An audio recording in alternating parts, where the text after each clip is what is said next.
मोदी सरकार को बुरी तरह से खदेड़ा इस दबंग सांसद ने। जी हां, पेंशन धारकों और फौजियों के लिए जो मोदी सरकार ने वादे किए थे सत्ता में आने से पहले, अब उन वादों को ठुकराती हुई नजर आ रही है मोदी सरकार। जब हमारे पेंशन धारकों की रिवीजन होनी है तो इस समय में क्यों मुंह छुपाती नजर आ रही है केंद्र सरकार?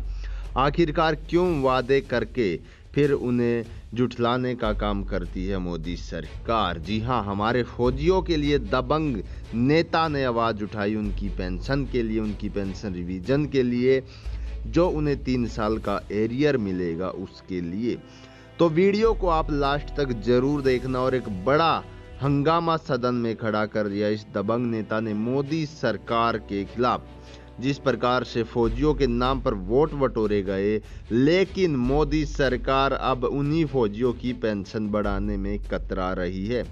वीडियो को अंत तक जरूर देखिएगा दोस्तों, और अपनी राय हमें कमेंट बॉक्स में जरूर बताइएगा। आशा करते हैं मोदी सरकार को बुरी तरह से खदेड़ा इस दबंग सांसद ने। जी हां, पेंशन धारकों और फौजियों के लिए जो मोदी सरकार ने वादे किए थे सत्ता में आने से पहले, अब उन वादों को ठुकराती हुई नजर आ रही है मोदी सरकार। जब हमारे पेंशन धारकों की रिवीजन होनी है तो इस समय में क्यों मुंह छुपाती नजर आ रही है केंद्र सरकार?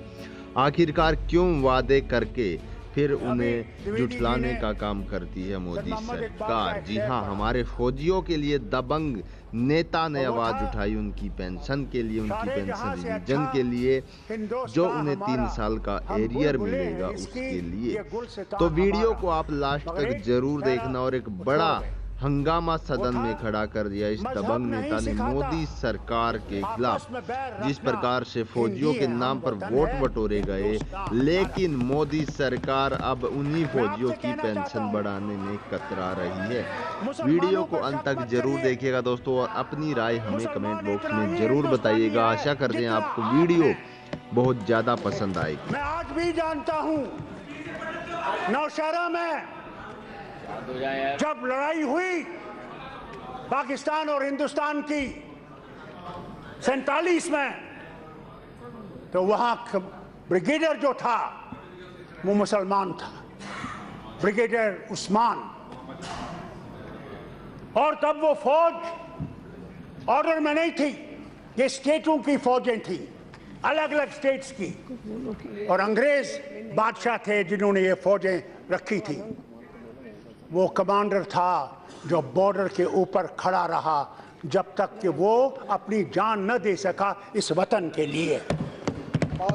मत भूलिए, मैं किसानों की बात नहीं करूंगा, मैं दलित की बात नहीं करूंगा, मैं कश्मीर की बात करूंगा। हम आज साल हर साल से इंसाफ को तलाश कर रहे हैं। वो इंसाफ कहां है? कहा गया डिमोनेटाइजेशन आएगी तो पत्थरबाजी बंद हो जाएगी। पत्थरबाजी क्या बंद हुई? होम मिनिस्टर साहब जानते हैं, अब बंदूकें आ गई हैं और ग्रेनेड आ गए। हम लोग शांति से सो नहीं सकते। हम चाहते हैं कि अमन आए। आप लोगों को अच्छा नहीं लगेगा फारूक अब्दुल्ला जो बोलेगा, अमन आएगा नहीं जब तक जबकि पाकिस्तान के साथ हम लोग कोई रास्ता नहीं निकालेंगे। मैं ईमानदारी से आपसे कहता हूं, मैं हिंदुस्तानी हूं, मैं पाकिस्तानी नहीं हूं। न मैं कभी पाकिस्तानी था, न कभी मैं पाकिस्तानी बनूंगा। मेरी जान जाएगी तो इसी वतन में जाएगी और इसी मिट्टी में जाएगी, मगर रास्ता निकालना है। देखिए फारूक जी प्लीज, नॉर्थ कोरिया जो मिसाइल फेंक रहा है, एटम बम की तैयारियां कर रहा था, आज प्रेसिडेंट ऑफ अमेरिका ट्रंप उसे गले लगाता है और रास्ता निकालने की कोशिश करता है। आज पुतिन के साथ अभी हेलसिंकी में मीटिंग थी। हमें भी ये उम्मीद थी, मैं आपसे ईमानदारी से कहता हूं, मुझे भी उम्मीद थी। वजीर आजम जिसको इतनी बहुमत है, जो अटल बिहारी वाजपेयी नहीं कर सका, वो ये कर सकेगा। क्योंकि अगर कांग्रेस ने ये कदम उठाया होता तो आप लोग कहते इटली ने यह सौदा हिंदुस्तान का किया है पाकिस्तान के साथ। इसलिए सुनिए, मेरी बात सुनिए। मैंने आपके सामने चिल्लाया नहीं जब आप बोल रहे थे, मैंने नहीं चिल्लाया। एक मिनट, मैंने नहीं चिल्लाया। सुनिए प्लीज, इसलिए कहता हूं, सुनिए प्लीज, सुनिए।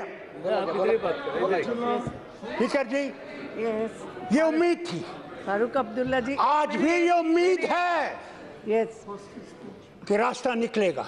जी, ये नफरतें जो फैल रही हैं हिंदू और मुसलमान में, हमें रशिया नहीं मार सकता, हमें अमेरिका नहीं मार सकता, हमें कोई मुल्क नहीं मारेगा।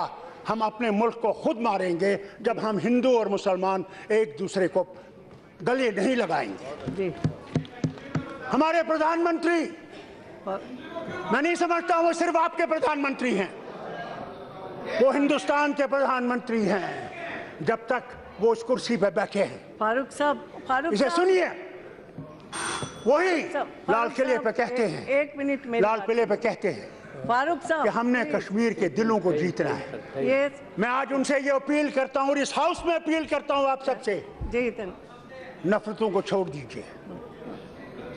हम दुश्मन नहीं हैं, मगर हम जो देख रहे हैं, जिस हिंदुस्तान को हम देख रहे हैं, वहां हमारे युवाओं को डर लग रहा है फारूक कि साहब, उनका मुस्तकबिल वहां मेरी नहीं एक है। बात तो सुनो। वहां हमारा मुस्तकबिल नहीं है। उस मुस्तकबिल को बनाने के लिए मैं आपसे अपील करता हूं। जी, एक मिनट मेरी बात सुनिए। मैं जानती हूँ आपका सालों साल का बहुत अनुभव है, आपने बहुत कुछ किया भी है, मगर अभी कभी फिर इसी विषय पर हम विस्तृत बात कर सकते हैं, आपसे भी करवाएंगे। सुनिए, लेकिन अभी हमारे पास इतना बड़ा समय मैडम, नहीं। मैंने मैं इसलिए समझता हूं, मैं पहले ही आपको बोला आपसे था। मेहरबानी मांगता तो हूं, प्लीज, क्योंकि मुझे अब इस 9 हाउस बज में गई क्योंकि है। कभी खामोशी थी नहीं, जी। मैं मेडन स्पीच भी नहीं कर सका, जी, मगर आज मौका मैं मिला। आपको इतनी बात मैं सिर्फ आपसे थोड़ा सा आपका टाइम विषय समझ गई। क्योंकि मैं जी, इस धन्यवाद। मुल्क के बारे में कहना चाहता प्लीज प्लीज, हूं, जो मेरा भी वतन है, आपने आपका समझ- भी वतन है, सबने आपके और बात इस वतन को समझ- आप यस, एक ऐसा चमन बनाना चाहते हैं जी, जी। जिसमें हम सब इज्जत से रह धन्यवाद, सकें, धन्यवाद। मोहब्बत और प्यार से रह सकें। धन्यवाद। उस वतन को बनाने के लिए हमने इकट्ठे चल के इस वतन को बनाना है। जी। आप अलग इस वतन को बना नहीं सकोगे, धन्यवाद फारूक न ये साहब, वतन धन्यवाद। बनेगा। धन्यवाद जी, हम ये नहीं भूल सकते मैडम धन्यवाद। कि कांग्रेस ने भी अपना योगदान दिया सुनिए, इस वतन को बनाने। वो जवाहरलाल हमने 9 नेहरू बजे हो, तक, वो मनमोहन साहब, सिंह जी हो और गया। जितने भी थे, या ये जितने भी I'm थोड़े sorry। वक्त के लिए हो है, गया। इन्होंने Please। योगदान दिया। Thank you। आपके हमारे प्रधानमंत्री भी कोशिश कर रहे हैं, धन्यवाद जी, मगर नफरतों को बंद कीजिए। प्लीज। मैं कल श्रीनगर में था, हो गया, प्लीज। बहुत बड़े अफसर रिटायर्ड 80 साल के, और उनकी बेगम मेरे घर आई धन्यवाद जी, दिल्ली से, और समय कहने बढ़ाना लगी, है। फारूक साहब, हैरान हूं मैं आई एम डॉक्टर सॉरी, साहब, मैं हमसे सदन कहा से जाता जानना है चाहूंगी। कि यस, फारूक कश्मीर साहब में का हो कोई- गया। I am sorry, yes. 9 बजे तक हमने समय बढ़ाया था। The reply and Yeah. till the reply and voting is over, house may be extended, madam. अच्छा, तो रिप्लाई होने तक हम हाउस का समय बढ़ा देते हैं। आप सबकी ये हो तो अब हमारे पास समय है नहीं। I am sorry. जान सकें कि मुसलमान और हिंदू और सिख और ईसाई जो हिंद में है वो सब बराबर हैं, इक्वल राइट रखते हैं और जिंदा रहने का हक है। हमने वो हक अनुराग दीजिए। ठाकुर अब लास्ट स्पीकर होंगे। I am sorry.